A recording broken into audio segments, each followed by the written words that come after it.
hooyo yome abaalkeed badanay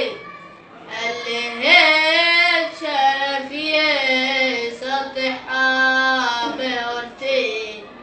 ayaan ku qiraynaa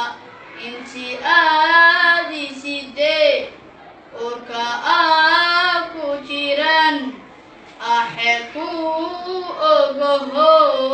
waa aqooy aride afxumaan ku idhaa ume hooyo yome abaalkeed badanay